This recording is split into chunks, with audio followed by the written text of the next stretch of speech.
வணக்கம். சுப்ரீம் செய்திகளுக்காக இரா செல்வமணி. இன்றைய முதன்மை செய்திகள். எஸ்ஐஆருக்கு எதிராக தேர்தல் ஆணையத்திற்கு சவப்பாடை கட்டி மாவட்ட ஆட்சியர் அலுவலகத்தை முற்றுகையிட முயற்சித்த இளைஞர் காங்கிரசார் கைது செய்த போலீசார். ஜூனியர் ஹாக்கி உலகக்கோப்பை அறிமுக விழா. முதலமைச்சர் ரங்கசாமி கலந்து கொண்டு ஹாக்கி ஜூனியர் உலகக்கோப்பையை அறிமுகப்படுத்தி சுற்றுப்பயணத்தை தொடங்கி வைத்தார். புதுச்சேரி சைபர் குற்றங்களின் தலைநகரமாக திகழ்கிறது. காங்கிரஸ் தலைவர் வைத்தியலிங்கம் எம்பி குற்றச்சாட்டு. கோபாலன் கடை பகுதியில் மாணவர்களுக்கு கஞ்சா விற்பனை, இளைஞர் கைது. புதுச்சேரியில் மேற்கொள்ளப்படும் வாக்காளர் பட்டியல் தீவிர சிறப்பு திருத்த பணியை கண்டித்து தேர்தல் ஆணையத்திற்கு சவப்பாடை கட்டி மாவட்ட ஆட்சியர் அலுவலகத்தை முற்றுகையிட முயன்ற போராட்டக்காரர்களுக்கும் போலீசாருக்கும் இடையே கடுமையான வாக்குவாதம் தள்ளுமுள்ளு ஏற்பட்டது. புதுச்சேரியில் கடந்த நவம்பர் 4ஆம் தேதி முதல் வாக்காளர் பட்டியல் சிறப்பு தீவிர திருத்த பணி மேற்கொள்ளப்பட்டு வருகிறது. இதற்கு எதிர்ப்பு தெரிவித்து புதுச்சேரி காங்கிரஸ் கட்சியினர் 3 கட்ட போராட்டங்கள் அறிவித்தனர். அதன் ஒரு பகுதியாக இளைஞர் காங்கிரஸ் தலைவர் ஆனந்தபாபு தலைமையில் இன்று மாவட்ட ஆட்சியர் அலுவலகத்தை முற்றுகையிட வேலைவாய்ப்பு அலுவலகம் அருகே இளைஞர் காங்கிரஸ் கட்சியினர் ஒன்று திரண்டு தேர்தல் ஆணையத்திற்கு மாலை அணிவித்து சவப்பாடையில் வைத்து ஊர்வலமாக எடுத்துச் செல்ல முயன்றனர். அப்போது போலீசார் சவப்பாடையை அகற்ற முயன்றதால் போராட்டக்காரர்களுக்கும் போலீசாருக்கும் இடையே கடுமையான தள்ளுமுள்ளு வாக்குவாதம் ஏற்பட்டது. தொடர்ந்து மாவட்ட ஆட்சியர் அலுவலகம் நோக்கி கண்டன கோஷங்களை எழுப்பியவாறு ஊர்வலமாக சென்ற போராட்டக்காரர்களை போலீசார் தடுப்பு கட்டை அமைத்து தடுத்தனர். இதனை அடுத்து அங்கேயே கோரிக்கைகளை வலியுறுத்தி கண்டன கோஷங்களை எழுப்பினார்கள். தொடர்ந்து போராட்டத்தில் ஈடுபட முயன்ற காங்கிரஸ் தலைவர் வைத்தியலிங்கம், முன்னாள் முதலமைச்சர் நாராயணசாமி, சட்டமன்ற உறுப்பினர் வைத்தியநாதன் உள்ளிட்ட 100க்கும் மேற்பட்ட இளைஞர் காங்கிரசாரை போலீசார் கைது செய்தனர்.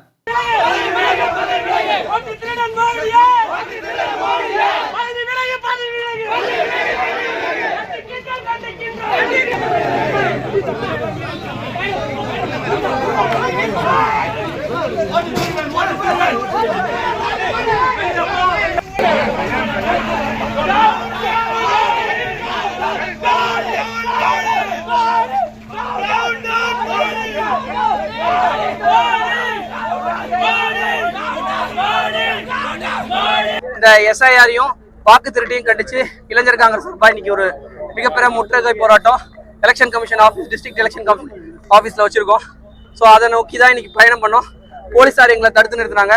எலெக்ஷன் கமிஷனை பாடையில் ஏற்றி அதை எடுத்துகிட்டு போய் சேர்க்கணுன்றது எங்களோட நோக்கமாக இருந்தது. அந்த பாடையில் ஏற்றதுக்கு எலெக்ஷன் கமிஷனை ஒரு உருவமாக புதைச்சி அதை எடுத்துகிட்டு போனோம். ஆனால் போலீஸார் எங்களை விடலை, தடுத்துட்டாங்க. இப்போ எங்களை பேரிகார்டு வச்சு தடுத்து இன்னைக்கு எங்களை மிக மிக மிக மோசமான வேலையை செஞ்சுருக்காங்க. இது வன்மையாக கண்டிக்கிறோம். தொடர்ந்து இந்தியா ஃபுல்லாக இந்த வாக்கு திருட்டால் மட்டும்தான் இன்னைக்கு பிஜேபி ஜெயிச்சுட்டு இருக்கு. ஹரியானாவாக இருக்கட்டும், மகாராஷ்டிராவாக இருக்கட்டும், பீகாராக இருக்கட்டும், மொத்தமாக எல்லா இடத்துலையுமே வாக்கு திருட்டால். அதுதான் இன்னைக்கு அவங்க சொல்கிற குஜராத் மாடல். குஜராத் மாடல்னா என்னன்னா வாக்கு திருடி ஆட்சியை பிடிக்கிறது. ஸோ அதை தொடர்ந்து பண்ணுறாங்க. இதை கண்டித்து இந்தியா ஃபுல்லாக நாங்கள் இந்த போராட்டத்தை தொடர்ந்து நடத்துகிறோம். இதே மாதிரி இந்த நிலை நிறைச்சா எஸ்ஐஆர் நீக்கிற இது பண்ணலன்னா நாங்கள் தொடர்ந்து போராடுவோன்றது புரியும். எஸ்ஐஆர் இப்ப வேணாம். இப்ப எதற்கு? ஒரு மாசத்துக்குள்ள எதுக்கு முடியுமா? ஒரு சாமானிய மக்களால முடியுமா? ஃபில் பண்ண முடியுதா? ஃபார்ம் ஃபில் பண்ண முடியாதுங்க. யாருக்கு தெரியும்? ஒரு ஃபார்ம் ஃபில் பண்ணுறது ஒரு வாரமா சுத்துது.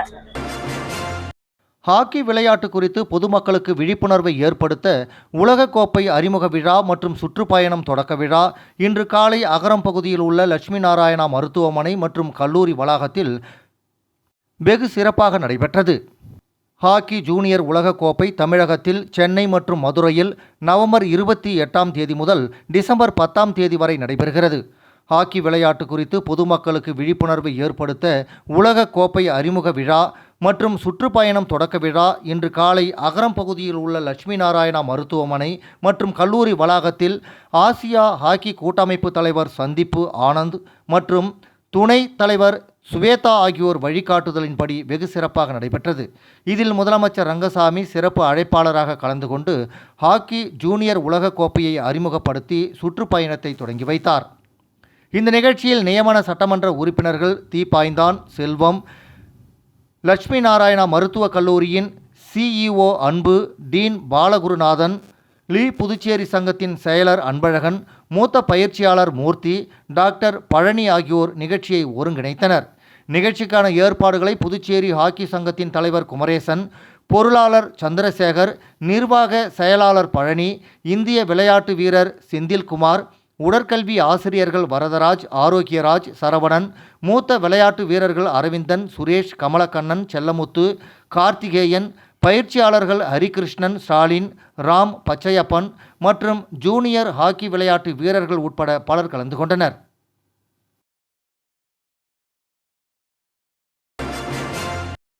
புதுச்சேரியில் கொலை, கொள்ளை, கற்பழிப்பு, போதைப்பொருள் விற்பனை, சூதாட்டம் என்பதை தாண்டி சைபர் கிரைம்களின் தலைநகரமாக புதுச்சேரி திகழ்வதாக காங்கிரஸ் தலைவர் வைத்திலிங்கம் பகிரங்கமாக குற்றம் சாட்டியுள்ளார். இது தொடர்பாக காங்கிரஸ் அலுவலகத்தில் கூட்டாக செய்தியாளர்களை சந்தித்த காங்கிரஸ் தலைவர் வைத்திலிங்கம் மற்றும் முன்னாள் முதல்வர் நாராயணசாமி ஆகியோர் பேசும்போது, புதுச்சேரியில் நூதனமாக வங்கிக் கணக்குகளை திருடும் முறை நடைபெற்று வருகிறது. சில சமூக அமைப்பினர் பல தொகுதிகளில் ஆதார அட்டைகளை வாங்கி அதன் கடவு சொற்களை பெற்று வங்கியில் உள்ள பணத்தை நவீன முறையில் திருடும் முறை நடைபெற்று வருகிறது என்றார். புதுச்சேரி முத்தியால்பேட்டை, காமராஜர் நகர், முதலியார்பேட்டை, பாகூர் உள்ளிட்ட தொகுதிகளில் மோசடி நடைபெற்று வருகிறது. இலவச பொருட்கள் வழங்கப்படுவதாக கூறி ஆதார அட்டை மற்றும் அதன் மூலம் கடவு சொற்களை பெற்று வங்கியின் மூலம் பணத்தை கொள்ளையடித்து வருகிறார்கள் என்று குற்றம் சாட்டினார்கள். மத்திய மாநில அரசுகள் கடவு எண்களை யாரிடமும் பகிர வேண்டாம் என்று விழிப்புணர்வை ஏற்படுத்தி வரும் நிலையில் ஒரு சமூக அமைப்பினர் இதுபோன்று OTP எண்களை பெறுவது கண்டிக்கத்தக்கது என்று குறிப்பிட்டார். இந்தியாவிலேயே சைபர் குற்றங்கள் அதிகம் நடக்கும் மாநிலமாக புதுச்சேரி உள்ளது. ஆனால் சைபர் குற்றங்கள் சம்பந்தமாக புகார் அளித்தால் விசாரிக்காமல் உள்ளூர் காவல் நிலையம்தான் விசாரிக்க வேண்டும் என்று அலைக்கழிப்பதாக குற்றம் சாட்டிய வைத்தியலிங்கம், சைபர் கிரைம் குற்றம் நடப்பதற்கு புதுச்சேரி அரசாங்கம் துணையாக நிற்கிறது என்று குற்றம் சாட்டினார்.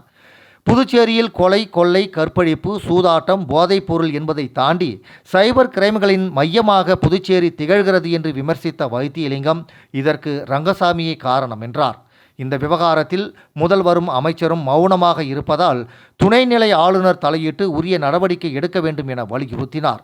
சைபர் குற்றங்களை உடனடியாக தடுக்கவில்லை என்றால் பல ஆயிரம் கோடி ரூபாய் கொள்ளை போகும் சூழ்நிலை புதுச்சேரியில் ஏற்பட்டுள்ளது. இதில் மக்கள் விழிப்புணர்வோடு இருக்க வேண்டும் என்று கேட்டுக்கொண்டார். இதனைத் தொடர்ந்து பேசிய முன்னாள் முதல்வர் நாராயணசாமி, ஒரு சமூக அமைப்புக்கு ஆதரவாக காவல்துறை செயல்படுவதாகவும் அவர்களுக்கு ஆய்வாளர், உதவி ஆய்வாளர்கள் ஏஜெண்டாக செயல்படுகிறார்கள். இதனை அரசாங்கம் வேடிக்கை பார்த்து வருகிறது. ஒரு குறிப்பிட்ட தொகுதியில் மக்கள் வீடுகளுக்கு சென்று ஆதார் அட்டை கேட்கும் சமூக அமைப்பினரை போலீசார் கைது செய்து நடவடிக்கை எடுக்க வேண்டும் என்று வலியுறுத்தினார். பொதுமக்களிடம் ஒரு தனிப்பட்ட சமூக அமைப்பினருக்கு ஆதார் அட்டையை கேட்க அதிகாரம் யார் கொடுத்தது என்பதை சைபர் கிரைம் போலீசார் விசாரிக்க வேண்டும் என்று வலியுறுத்திய நாராயணசாமி, இதன் மீது உரிய நடவடிக்கை எடுக்கவில்லை என்றால் சைபர் கிரைம் காவல் நிலையத்தில் முற்றுகையிட்டு போராட்டம் நடத்தப்படும் என்று எச்சரித்தார்.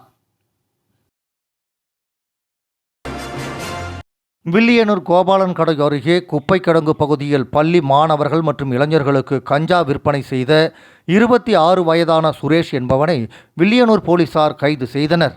புதுச்சேரி மாநிலம் வில்லியனூர் காவல் நிலையத்திற்கு உட்பட்ட வில்லியனூரை அடுத்த கோபாலன் கடை குப்பை கிடங்கு அருகே பள்ளி மாணவர்களுக்கு கஞ்சா விற்பனை செய்வதாக வில்லியனூர் போலீசாருக்கு ரகசிய தகவல் கிடைத்தது.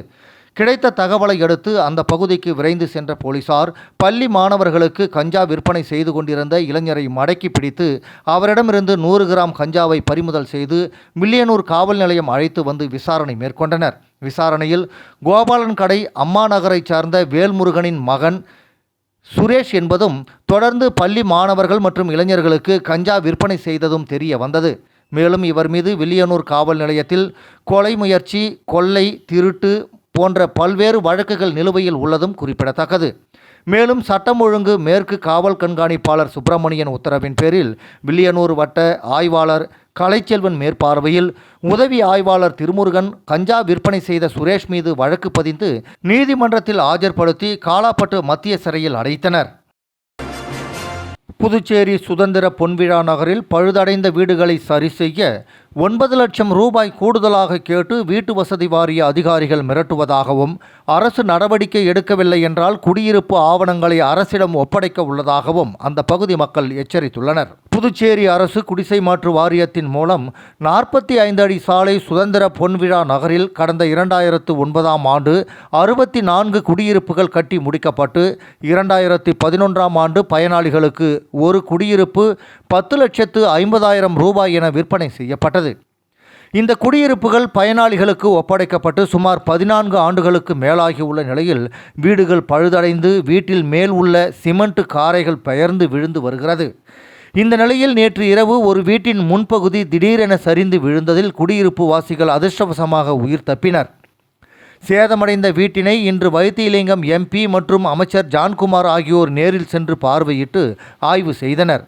பின்னர் செய்தியாளர்களிடம் பேசிய குடியிருப்பு வாசிகள் கடந்த 2011ஆம் ஆண்டு 10,50,000 ரூபாய்க்கு வாங்கப்பட்ட வீட்டிற்கு இதுவரை பத்திரம் வழங்கப்படவில்லை. பத்திரம் கேட்டால் மேற்கொண்டு 9 லட்சம் ரூபாய் வீட்டு வசதி வாரியம் கேட்பதாகவும் குற்றம் சாட்டினர்.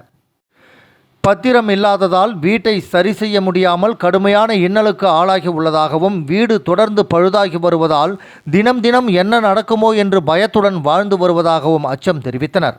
எனவே அரசு உடனடியாக நடவடிக்கை எடுத்து குடியிருப்பு வாசிகளின் பிரச்சினைக்கு தீர்வு காண வேண்டும். இல்லாத பட்சத்தில் ஆதார் கார்டு, வாக்காளர் அடையாள அட்டை மற்றும் ரேஷன் அட்டைகளை அரசிடம் ஒப்படைப்போம் என்று எச்சரித்தனர். விளம்பர இடைவேளைக்கு பிறகு செய்திகள் தொடரும். புது உலகம், புது வாழ்க்கை, அதை ஒரு இளவரசியைப் போல கடந்து செல்லணும். அதுக்கு நம்மளை அலங்கரிக்க முகல் காலகட்டத்தின் கலாச்சாரத்தை தழுவி அற்புதமான தங்க நகைகளை மெஹஃபில் கலெக்ஷனாக உருவாக்கி தருது ஜோசா லூகாஸ். மெஹஃபில், இனி மனங்களை வெல்லலாம். Mehfil, classical Mughal design jewelry from Josa Lucas. புது உலகம், புது வாழ்க்கை, அதை ஒரு இளவரசியைப் போல கடந்து செல்லணும். அதுக்கு நம்மளை அலங்கரிக்க முகல் காலகட்டத்தின் கலாச்சாரத்தை தழுவி அற்புதமான தங்க நகைகளை மெஹஃபில் கலெக்ஷனாக உருவாக்கி தருது ஜோசா லூகாஸ். மெஹஃபில், இனி மனங்களை வெல்லலாம். Mehfil, classical Mughal design jewelry from Josa Lucas. Puducherry Uzhavarkarai Sudhakar நகரில் வீட்டினுள் திடீரென நுழைந்து நாற்காலிக்கு அடியில் பதுங்கியிருந்த 6 அடி நீள சாரை பாம்பை அரை மணி நேரம் போராட்டத்திற்கு பிறகு வனத்துறை ஊழியர்கள் லாபகமாக பிடித்து எடுத்துச் சென்றனர். புதுச்சேரி உழவர்கரை தொகுதி சுதாகர் நகரில் சுமார் 200க்கும் மேற்பட்ட குடும்பங்கள் வசித்து வருகிறது. இரவு முதல் லேசான மழை விட்டு பெய்து வரும் நிலையில் தனியார் நிறுவன ஊழியர் வீட்டில் அனைவரும் சோஃபாவில் அமர்ந்து உணவு அருந்தி கொண்டிருக்கும் பொழுது திடீரென 6 அடி நீளம் கொண்ட சாரை பாம்பு உள்ளே புகுந்தது. இதனை கண்டு அதிர்ச்சி அடைந்து வீட்டில் இருந்தவர்கள் அலறி அடித்து ஓடவே உள்ளே சென்ற பாம்பு வீட்டில் உள்ள சோஃபா மற்றும் நாற்காலிக்கு அடியில் சென்று ஒளிந்து கொண்டது. இதனை அடுத்து வீட்டின் உரிமையாளர் வனத்துறை ஊழியர்களுக்கு தகவல் அளித்தனர். தகவலின் பேரில் சம்பவ இடத்திற்கு வந்த வனத்துறை ஊழியர்கள் சுமார் அரை மணி நேரம் போராட்டத்திற்கு பிறகு நாற்காலிக்கு அடியில் பதுங்கியிருந்த 6 அடி நீள சாரப்பாம்பை லாபகமாக பிடித்து எடுத்துச் சென்றனர். இதனால் அந்த பகுதியில் சிறிது நேரம் பரபரப்பு நிலவியது. மேலும் சுதாகர் நகரில் புதர் மண்டி கிடப்பதால் அடிக்கடி பாம்பு மற்றும் விஷப்பூச்சிகளால் அச்சுறுத்தல் இருப்பதாகவும் உடனடியாக அவற்றை சுத்தம் செய்ய வேண்டும் எனவும் அந்த பகுதி மக்கள் கோரிக்கை விடுத்துள்ளனர். புதுச்சேரியில் இரவு சுமார் 3 மணி நேரத்திற்கும் மேலாக பெய்த மழையினால் குளிர்ச்சியான சூழல் நிலவியது. வடகிழக்கு பருவமழை தொடங்கியுள்ளதால் தமிழகம், புதுச்சேரி மற்றும் காரைக்கால் பகுதிகளில் மழை பெய்யக்கூடும் என சென்னை வானிலை ஆய்வு மையம் தெரிவித்திருந்த நிலையில் நேற்று காலை முதலே புதுச்சேரியில் விட்டு மழையும் சிறிது நேரம் வெயிலும் அடித்து வந்தது. இந்த நிலையில் புதுச்சேரி கடற்கரை சாலை, உப்பளம், நெல்லித்தோப்பு, ராஜ்பவன், உருளையன்பேட்டை உள்ளிட்ட அனைத்து நகர பகுதிகளிலும் அதேபோல் சோம்பட்டு, திருக்கனூர், மதகடிப்பட்டு, பாகூர், காலாப்பட்டு, சேதராப்பட்டு உள்ளிட்ட அனைத்து கிராம பகுதிகளிலும் இரவு 8 மணி முதல் சுமார் 3 மணி நேரத்திற்கும் மேலாக மழை பெய்து வந்தது.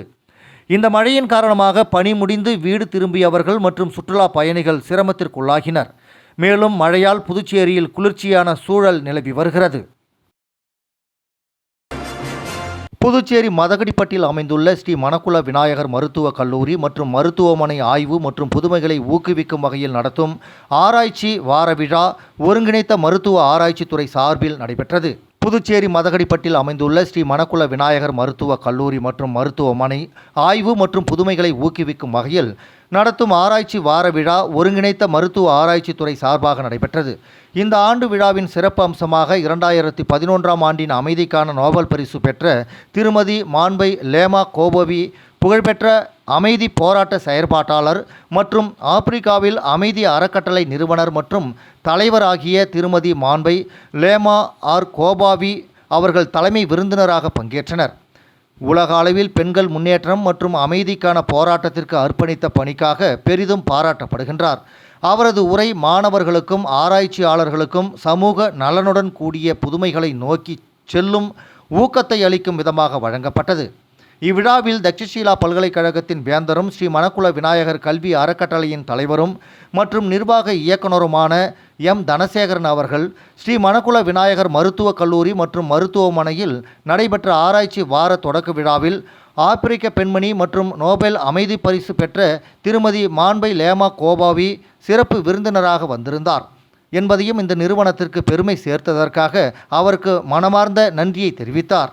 மாணவர்களுக்கு ஊக்கமளிக்கும் வகையில் அவர் வருகை கல்லூரிக்கே ஒரு பெரும் மரியாதை என கூறினார்.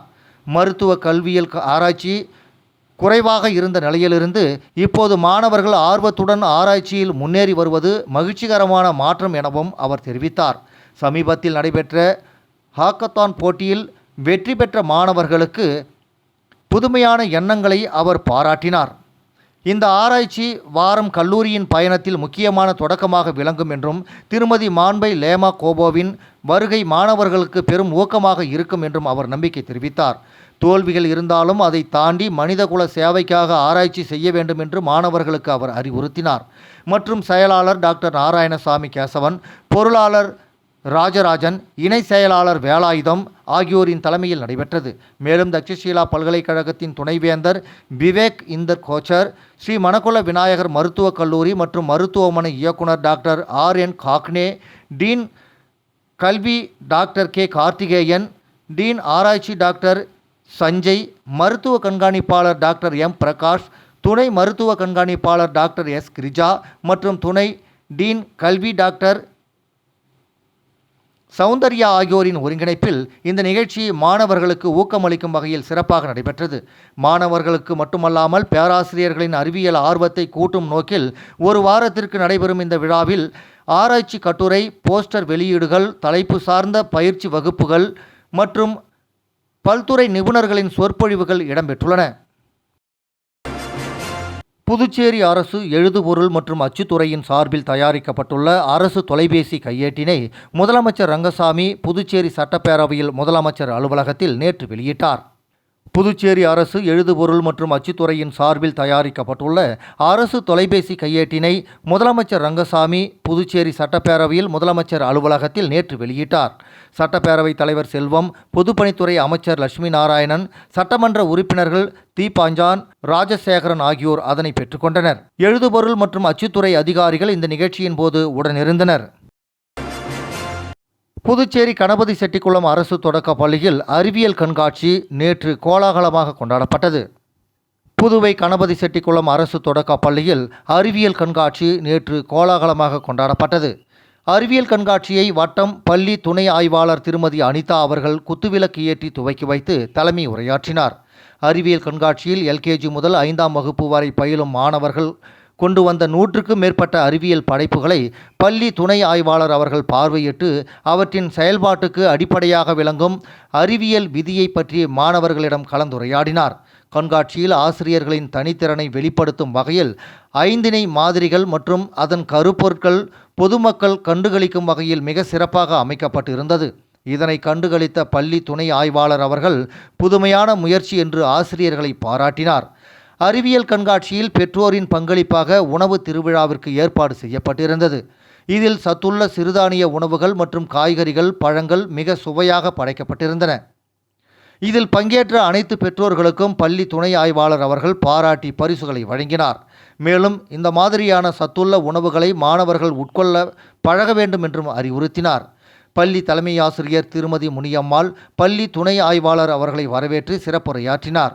விழாவிற்கான ஏற்பாடுகளை பள்ளி ஆசிரியர்கள் ஜனார்த்தனன், சரஸ்வதி, திருமதி சந்தியா, கஜலட்சுமி, வடிவுக்கரசி, சாமுண்டீஸ்வரி, சுதா மற்றும் பள்ளி ஊழியர்கள் ஜெயலட்சுமி, சரோஜா ஆகியோர் செய்திருந்தனர். எஸ்ஐஆருக்கு எதிராக தேர்தல் ஆணையத்திற்கு சவப்பாடை கட்டி மாவட்ட ஆட்சியர் அலுவலகத்தை முற்றுகையிட முயற்சித்த இளைஞர் காங்கிரசார் கைது செய்த போலீசார். ஜூனியர் ஹாக்கி உலகக்கோப்பை அறிமுக விழா. முதலமைச்சர் ரங்கசாமி கலந்து கொண்டு ஹாக்கி ஜூனியர் உலகக்கோப்பையை அறிமுகப்படுத்தி சுற்றுப்பயணத்தை தொடங்கி வைத்தார். புதுச்சேரி சைபர் குற்றங்களின் தலைநகரமாக திகழ்கிறது. காங்கிரஸ் தலைவர் வைத்தியலிங்கம் எம்பி குற்றச்சாட்டு. கோபாலன் கடை பகுதியில் மாணவர்களுக்கு கஞ்சா விற்பனை, இளைஞர் கைது. இந்த செய்தி அறிக்கை இத்துடன் நிறைவு பெறுகிறது. வணக்கம்.